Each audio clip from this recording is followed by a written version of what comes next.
지난 월요일부터 본당 화장실 리모델링 공사가 진행 중에 있습니다. 매주일 우리는 리모델링 공사를 위하여 함께 기도하고 있습니다. 은혜 가운데 리모델링 공사가 진행되고 좋은 일꾼들을 붙여주셔서 안전하게 모든 공사가 진행되고 리모델링이 진행되는 동안 우리의 신앙도 새로워지게 하소서, 그렇게 기도하고 있습니다. 그 기도대로 하나님께서 좋은 일꾼들을 붙여주셔서 공사가 안전하게 잘 진행되고 있습니다. 이번에 화장실 리모델링 공사를 하면서 화장실은 작은 공간이지만 건축의 모든 기술들이 다 모아지는 종합 건설 현장인 것을 알게 되었어요. 구조를 배치하는 일부터 시작해서 배관 공사, 배수 공사, 냄새 방지 공사, 바닥을 평평하게 만드는 공사, 전기 공사, 인테리어 공사. 작게 생각하고 시작했는데 굉장히 큰 공사인 것을 하면서 알게 되었습니다. 공사하시는 사장님도 아예 건물을 처음부터 지으면 쉬운데 리모델링이 더 어렵다고 그렇게 여러 번 말씀하셨습니다. 이번에 공사를 총감독하시는 박남규 장로님과 또 전문 설계사의 도움을 받아서 설계도를 몇 번이고 고쳤습니다. 또 그리고 또 그리면서 한정된 이 좁은 공간에 화장실 구조를 어떻게 배치하고 어떻게 놓을까, 거기에 집중하고 의논하고 있는데 이 바닥을 깨고 설비 공사하시는 선생님께서 그것보다도 더 진짜 중요한 문제가 있다는 겁니다. 그러면서 아주 낡고 노후되고 녹이 다 쓴 쇠파이프 하나를 가지고 오셨습니다. 기존 화장실 바닥을 깨고 거기에서 나온 수도 파이프였습니다. 38년 전 이 건물을 지을 때, 이 본관 건물을 지을 때 그때 설치했던 쇠파이프입니다. 그동안 긴 세월을 지나면서 노후가 되고 부식이 많이 진행되고 속을 한번 들여다보라고 해서 속을 들여다보았더니 녹으로 가득 차 있었습니다. 만약 이 파이프에 그대로 연결하면 얼마 안 가서 파이프가 터질 위험이 있고 관 속에 녹이 가득해서 녹물이 나오고 물도 잘 안 나오게 되니 이참에 화장실 파이프 전체를 녹이 안 새는 재질로 바꾸고 수도에서 들어오는 원관에 직결해서 바로 연결시켜서 새로 깔아야 한다는 것입니다. 그래야 물도 시원하게 잘 나오고 깨끗한 물을 사용할 수 있다고 하셨습니다. 그러면서 그분이 하시는 말씀이 수도관은 사람으로 말하면 혈관입니다. 이것부터 바꿔야 합니다. 그렇게 말씀하셨습니다. 눈에 보이는 화장실 배치 구조도 중요하겠지만 눈에 안 보이는 수도 배관 공사부터 제대로 해야 된다는 결론을 얻게 되었습니다. 이렇게 제가 리모델링 공사를 길게 말씀을 드리는 이유는 이번에 화장실 리모델링 공사 기도 제목 가운데 하나가 무엇입니까? 리모델링이 진행되는 동안 우리의 신앙도 새로워지게 하소서, 그렇게 우리가 매주일마다 기도하고 있습니다. 우리 신앙이 눈에 보이고 겉으로 드러나는 겉모양만 깨끗해지고 편리해지고 더 나아지는 것이 아니라 더 중요한 것이 있어요. 오랫동안 신앙생활 해오면서 나도 모르는 사이에 녹이 썰어버렸어요. 부식이 되어버렸어요. 곧 터질 지경입니다. 이런저런 찌꺼기가 가득 끼어서 은혜의 통로가 좁아져서 막혀버리기 직전이 아닌지 정말 우리 신앙을 이번 기회에 한번 점검해 보기를 원합니다. 주님과 친밀한 동행이 매일 이루어져서 날마다 신선한 은혜의 생수를 공급받고 그 은혜의 생수가 흘러내리는 신앙생활을 해야 하는데 염려와 걱정과 제약과 세상적인 것들로 내 마음이 녹슬어 버렸다면 이번에 이참에 믿음의 파이프를 새로 교체하기를 원합니다. 우리 주님 은혜의 원파이프에 바로 직결시켜서 시원하게 주님과 교통하고 맑고 깨끗한 은혜의 생수가 날마다 우리 마음속에 흘러 넘치기를 기도합니다. 하나님, 이번에 화장실 리모델링 공사를 계기로 정말 우리의 신앙이 새로워지게 하여 주시옵소서. 그렇게 기도하기를 원합니다. 앞으로 몇 주 동안 공사가 진행될 동안 사용도 못하고 통행도 불편하고 보기에도 어지럽고 여러모로 불편한 점이 많으실 것입니다. 미국 노스캐롤라이나 샬롯에 가면 위대한 복음 전도자였던 빌리 그레함 목사님을 기념하는 도서관이 있습니다. 그 도서관 입구에 빌리 그레함 목사님의 사모님 루스 그레함 사모님의 아주 소박한 무덤이 있어요. 근데 사모님의 그 무덤 묘비에 보면 이런 문구가 새겨져 있습니다. 한문으로 의라고 하는 글자가 위에 새겨져 있고 그 밑에 영어로 공사 끝, 그동안 참아주셔서 감사합니다. 묘비가 공사 끝, 그동안 참아주셔서 감사합니다. 그것이 사모님의 묘비입니다. 사모님의 묘비에 이런 글을 적게 된 유래가 있습니다. 한 번은 루스 그레함 사모님이 목사님과 차를 타고 가는데 동네 공사 구간을 지나가게 되었어요. 복잡하고 어지럽고 통행에도 많은 불편이 있었습니다. 그런데 그 공사 현장에 이런 표지판이 서 있었습니다. 공사 중 불편을 드려 죄송합니다. 공사 중 불편을 드려서 죄송합니다. 그리고 시간이 지났어요. 그리고 어느 날 그 공사하던 현장이 깨끗하게 공사가 끝나고 새롭게 말끔해졌고 거기에 세워져 있던 표지판의 문구가 바뀌었습니다. 공사 끝, 그동안 참아주셔서 감사합니다. 그렇게 문구가 바뀌었어요. 공사 끝, 그동안 참아주셔서 감사합니다. 그 문구를 보고 감동을 받은 루스 그레함 사모님은 앞으로 자기가 죽으면, 내가 죽으면 내 묘비에 저 글을 적어달라고 부탁을 한 것입니다. 공사 끝, 그동안 참아주셔서 감사합니다. 그래서 그 글을 사모님 묘비에 적어 놓은 것입니다. 여러분, 우리의 삶은 장차 우리가 하나님 앞에 서기 전까지 늘 공사 중입니다. 오늘도 공사 중입니다. 큰 공사를 하는 구간도 있고 작은 공사를 하는 구간도 있습니다. 우리는 지금 모두 다 공사 중입니다. 왜냐하면 하나님께서는 물론 우리를 있는 그대로 받아주십니다. 그러나 하나님은 우리를 사랑하십니다. 우리에 대한 비전과 꿈을 갖고 계십니다. 그래서 우리를 아름다운 주님의 자녀로 세워주시기를 원하십니다. 그래서 우리의 삶을 오늘도 다듬고 훈련시켜 가시는 것입니다. 때로는 그 공사가 오래 걸리기도 해요. 그 공사가 정말 오래 걸리기도 합니다. 큰 공사는 오래 걸립니다. 때로는 그 공사가 정말 복잡하기도 합니다. 때로는 그 공사가 여러 가지로 참 일도 많아집니다. 그래서 주변 사람들에게 불편을 끼치고 힘들게 만들기도 하는 것입니다. 그러나 공사가 끝나면 아름답게 변화될 것입니다. 왜냐하면 내 인생에서 지금도 공사하시는 하나님은 위대한 건축가이십니다. 위대한 설계가이십니다. 위대한 디자이너이십니다. 하나님이 공사하고 계시는 것입니다.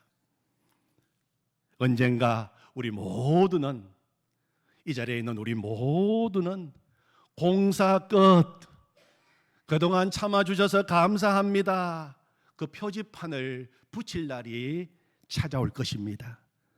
그날을 바라보면서 매일매일 겸손히 주님 앞에 내 자신을 내어드리고 또 공사 중인 다른 사람들을 격려하고 참고 기다려주면서 인내의 열매를 맺어가는 성령의 사람들이 되기를 원합니다. 빌립보서 1장 6절에 보면 이런 말씀이 있어요. 너희 안에서 착한 일을 시작하신 이가 그리스도 예수의 날까지 이루실 줄을 우리는 확신하노라. 아멘. 우리 안에서 착한 일을 시작하시는 주님께서 주님이 다시 오시는 그날, 우리가 주님 서는 그날까지 그 일을 이루어 주실 줄을 우리는 확신하노라. 아멘. 요한복음에는 7개의 표적과 7개의 예수님의 자기 선언이 나오고 있습니다.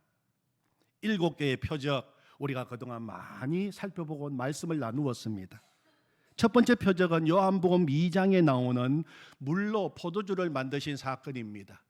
두 번째 표적은 요한복음 4장에 나오는 죽어가는 왕의 신하 아들을 살려주신 사건입니다.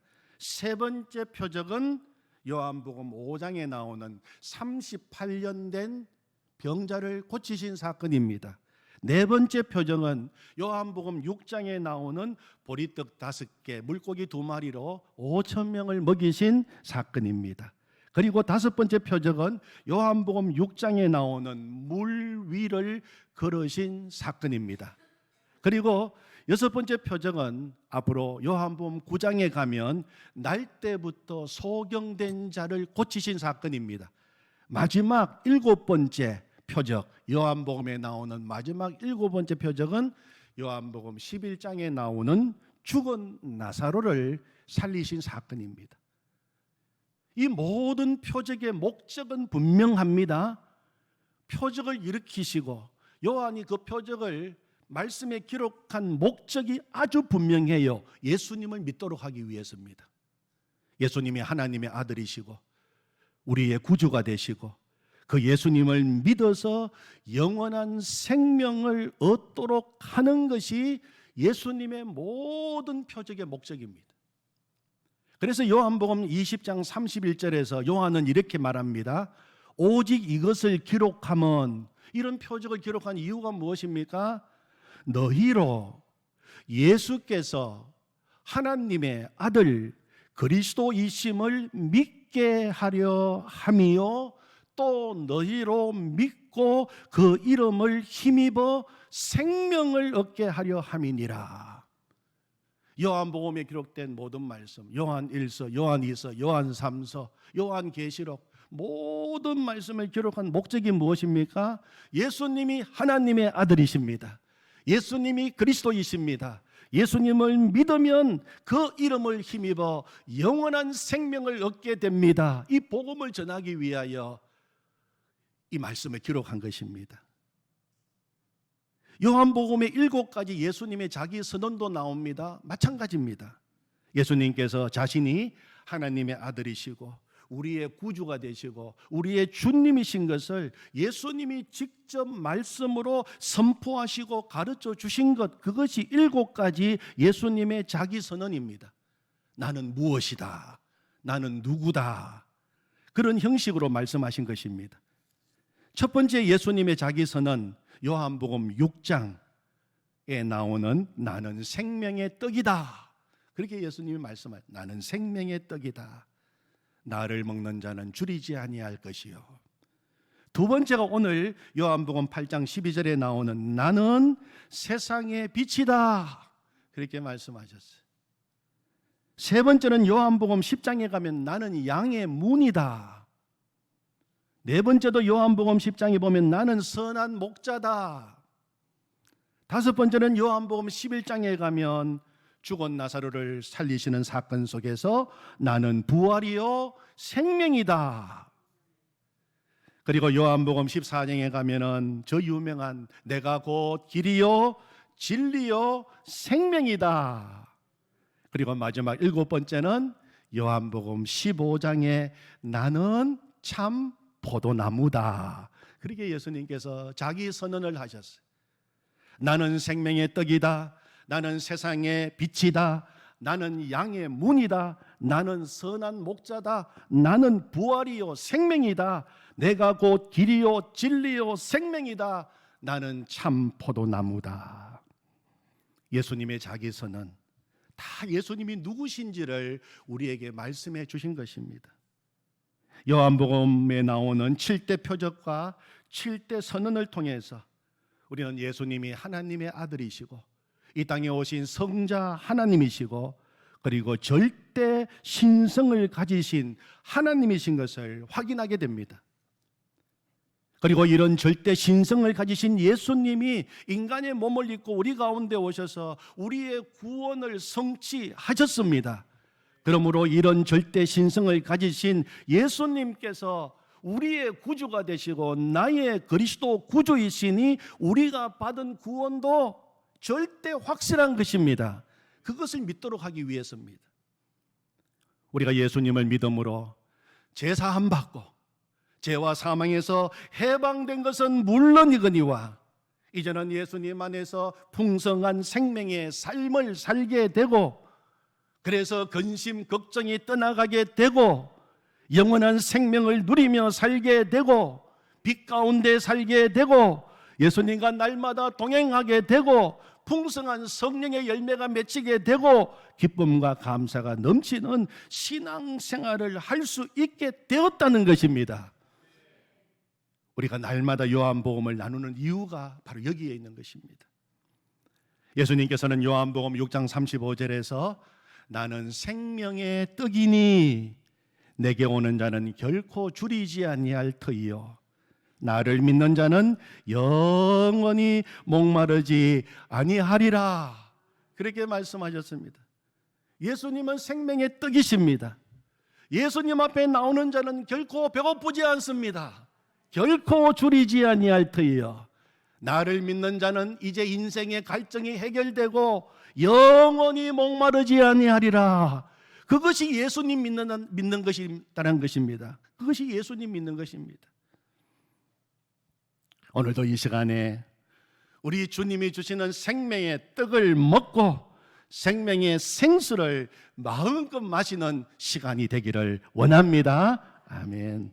오늘 본문에서 예수님께서는 또 뭐라고 말씀하십니까? 나는 세상의 빛이다. 그렇게 나는 세상의 빛이다. 우리 12절 말씀을 우리 같이 한번 읽어보겠습니다. 예수께서 또 말씀하여 이르시되 나는 세상의 빛이니 나를 따르는 자는 어둠에 다니지 아니하고 생명의 빛을 얻으리라. 아멘. 말씀의 구절을 보십시오.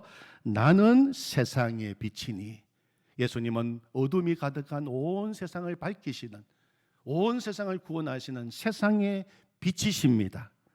그리고 나를 따르는 자는, 나와 동행하는 자는 이제는 어둠에 다니지 아니하고 어둠이 사라지게 되는 것입니다. 그 다음에 생명의 빛을 얻으리라. 생명의 빛이 임하게 되고 생명이 충만하게 되고 그리고 그 생명을 세상에 나누는 삶을 살게 된다는 것입니다. 성경을 읽어보면 여러 곳에서 예수님을 빛으로 묘사하고 있습니다. 특별히 요한이 기록한 요한복음, 요한일서, 요한계시록, 요한은 예수님을 빛으로 묘사하기를 좋아했습니다. 이미 우리가 오늘 교동문에서 읽은 것처럼 예수님은 참 빛이십니다. 세상을 비추는 세상의 빛이라고 이야기했습니다.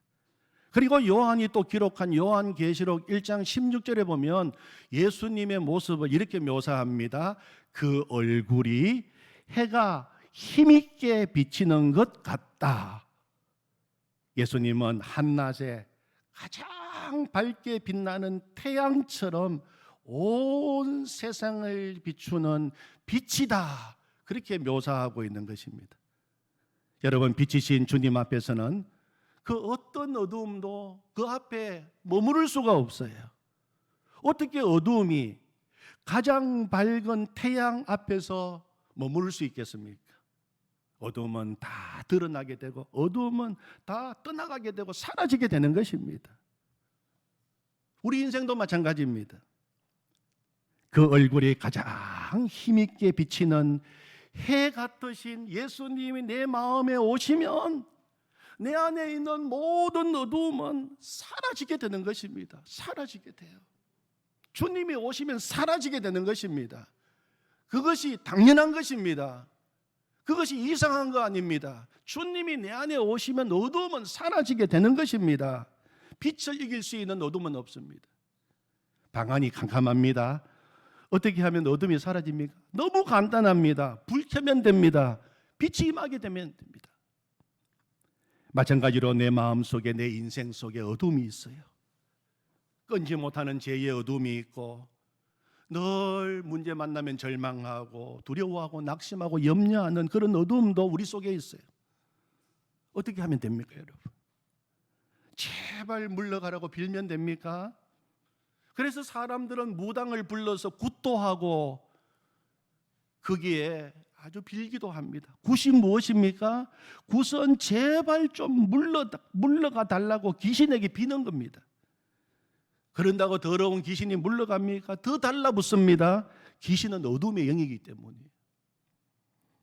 어둠의 영을 물리치는 방법은 너무 간단합니다. 빛 대신 예수 그리스도, 해보다 더 밝으신 예수님이 내 안에 들어오시면 귀신은 떠나가게 되고 모든 어둠은 떠나가게 되는 것입니다.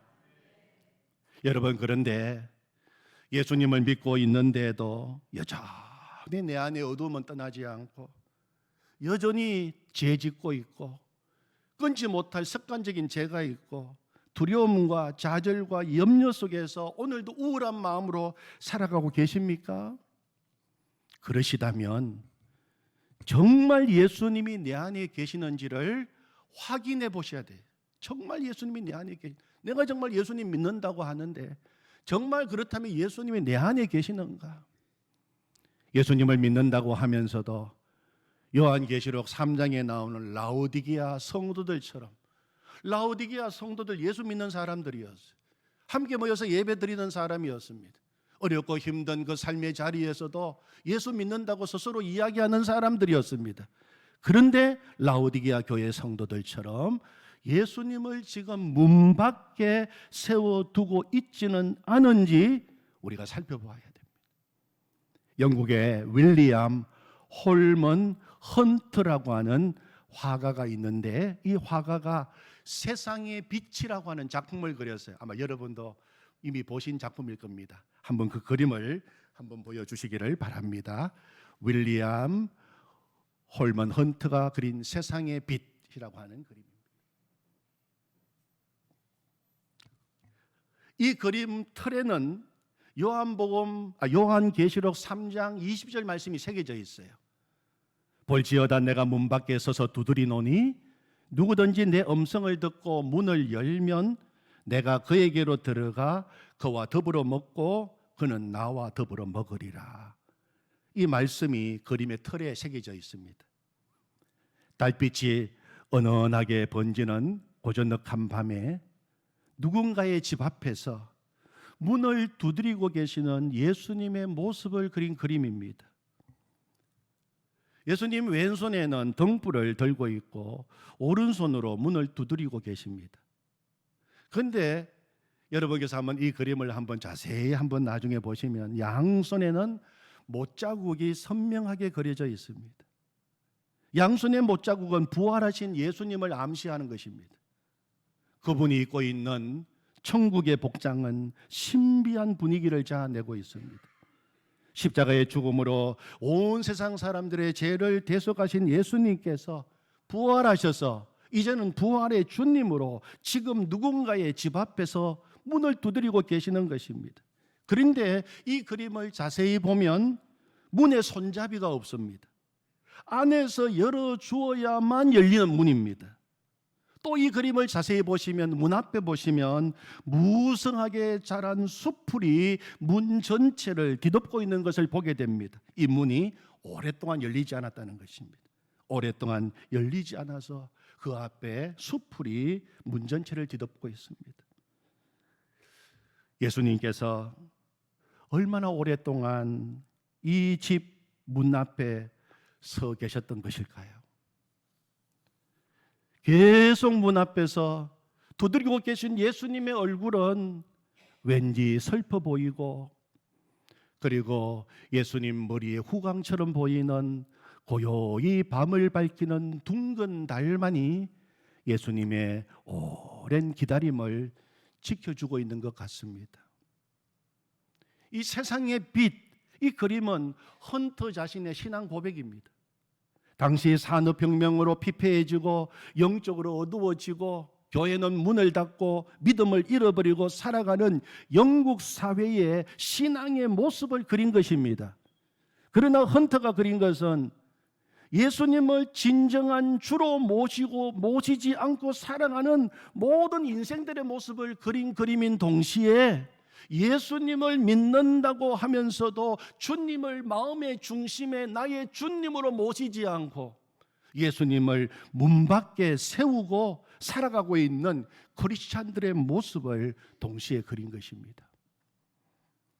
그러나 그럼에도 불구하고 우리를 포기하지 않으시고 찾아오시는 예수님의 사랑을 우리에게 보여주고 있습니다. 사랑하는 성도 여러분, 예수님을 지금 내 인생의 문 밖에 세워두고 계신 분이 없으십니까? 그러시다면 이 시간 내 마음의 문을 열고 빛 대신 예수 그리스도, 부활하신 예수 그리스도, 나의 구주, 나의 주님, 이제는 내 마음에 오시옵소서.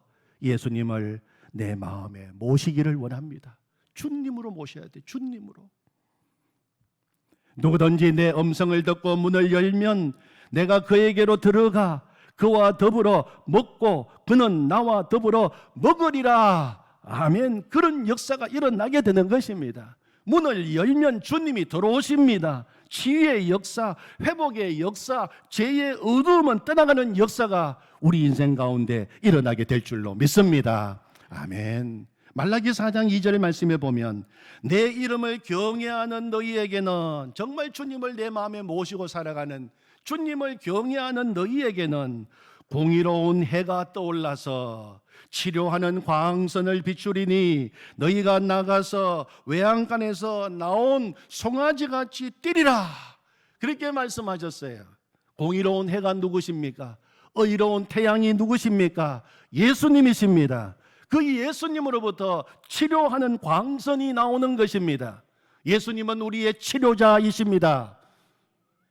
예수님은 우리의 모든 질병을 고치시고 영혼의 질병을 고치시는 치료자이십니다. 육신의 병도 고쳐주시고 귀신도 떠나가게 하시고 염려 걱정도 떠나가게 하시고 마음이 우울함도 떠나가게 하시고 슬픔과 절망도 떠나가게 하십니다. 예수님은 사망, 권세, 죽음을 이기신 부활의 주님이시기 때문입니다. 외양간에서 나온 송아지같이 뛰리라. 여러분, 지금 송아지가 외양간에 갇혀 있어요. 얼마나 답답하겠습니까? 그런데 외양간에 갇혀 있는 송아지가 드디어 문이 열리게 되고 우리로 나오게 되었습니다. 자유함을 누리게 되었습니다. 온 산천 들판을 기쁘게 뛰어다니는 것입니다. 이렇게 살게 된다는 것입니다. 우리에게는 빛 대신 예수님이 계십니다. 예수님을 믿는다고 하면서도 예수님 문 밖에 세워놓고 내가 내 인생의 주인 되어서 살아가고 있습니다. 그러니까 어려운 것입니다. 그러니까 마음이 늘 답답한 것입니다. 문제는 여전히 내 인생 가운데 나의 걸림돌이 되는 것입니다. 이제는 예수님을 내 마음에, 내 삶의 중심에 나의 구주, 나의 주님으로 모시고 살면 우리는 세상의 생명을 나누어 주는 생명의 빛으로 살아가게 된다고 오늘 12절 말씀에서 이야기하고 있는 것입니다. 예수님은 우리 교회도 세상에 생명을 나누어 주는 생명의 빛을 바라는 교회가 되기를 원하십니다. 요한복음 1장, 요한계시록 1장 2절 말씀, 1장과 2장 말씀을 읽어보면 거기에 7 금촛대가 나옵니다. 7 금촛대. 예수님께서 그 7 금촛대 사이를 거닐고 계신다고 말하고 있어요. 그리고 그 7 금촛대는 7 교회라고 설명을 붙여 놓았습니다. 왜 교회를 금촛대라고 묘사했을까요? 촛대는 빛을 바랍니다. 촛대인 교회는 빛을 드러내야 한다는 것입니다. 예수님이 세상의 빛이시고 예수님이 교회의 머리가 되십니다. 빛 대신 예수 그리스도의 머리로 모시고 살아가는, 빛 대신 예수님을 교회의 머리로 모시고 살아가는 교회는 세상의 빛이 되어야 된다는 것입니다. 그래서 요한계시록에 교회를 촛대로 묘사하고 있는 것입니다. 그리고 예수님은 그렇게 원하실 뿐만 아니라 이 시대의 교회가 빛을 발하는 교회가 되도록 오늘도 그 교회 가운데 거닐고 계시고, 주님은 이 자리에 계시고 오늘도 임재하고 계시고 오늘도 역사하고 계시는 것입니다. 요한계시록 2장 3장에 보면 주님의 몸된 교회가 교회로서의 사명을 감당하지 못할 때에는 책망도 하셔요. 심판도 하십니다. 교회가 교회 되기를 원하고 계시기 때문에 새롭게 하십니다. 왜 그렇습니까? 이 시대의 소망은 교회이기 때문입니다.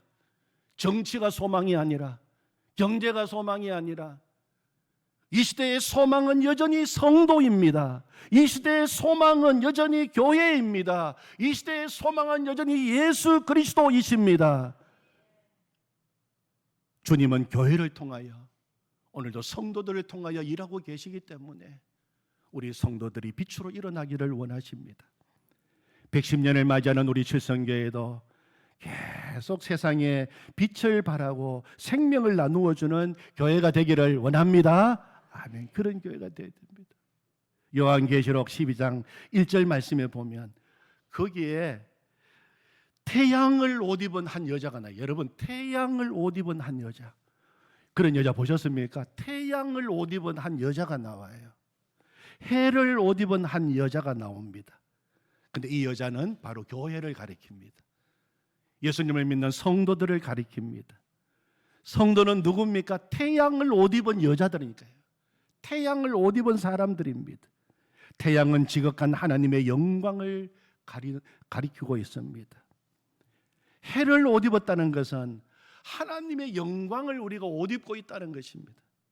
사랑하는 성도 여러분, 하나님의 백성인 내가 영광스러운 존재인 것을 믿으십니까? 우리는 해를 옷 입은 사람이에요. 여러분, 우리 칠성교회가 영광스러운 교회인 것을 믿으십니까? 아멘. 우리 교회는 해를 옷 입은 교회입니다. 아니, 이 세상의 모든 교회가 영광스러운 교회인 것을 믿으십니까? 아멘. 교회는 이 시대의 소망입니다. 빛입니다. 하나님의 백성인 내가 영광스럽고 교회가 영광스러운 이유는 한 가지밖에 없습니다. 빛이신 예수님이 우리의 머리가 되시고 교회의 머리가 되시기 때문입니다. 우리는 세상 사람들이 우리를 통하여 주님의 영광을 보며 주님의 빛을 보도록 해야 하는 사명을 받은 사람이에요. 너희는 세상의 빛이라, 주님이 그렇게 말씀하셨습니다. 그래서 너희가 가는 곳곳마다 산 위의 동네도 숨겨지지 못할 것이요, 이러므로 집안 모든 사람에게 비치느니라. 이와 같이 너희 빛을 사람 앞에 비치게 하여 너희 착한 행실을 보고 하늘에 계신 너희 아버지께 영광을 돌리게 하라. 아멘. 우리가 가는 곳에 어둠이 더 이상 숨지 못합니다.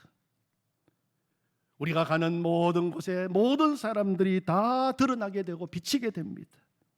너희 빛을 비치게 하여, 사람 앞에서 비치게 하여 하나님 아버지께 영광을 돌리게 하라. 여러분, 우리가 빛의 근원이 아닙니다. 우리가 빛의 근원이 아니에요. 빛의 근원은 누구십니까? 예수님이십니다. 예수님이 참빛이십니다. 예수님이 세상의 빛이십니다. 성도는 그 예수님의 빛을 받아 그 빛을 세상에 반사하는 사람입니다. 교회는 예수님의 빛을 받아 그 빛을 세상에 비추는 곳입니다.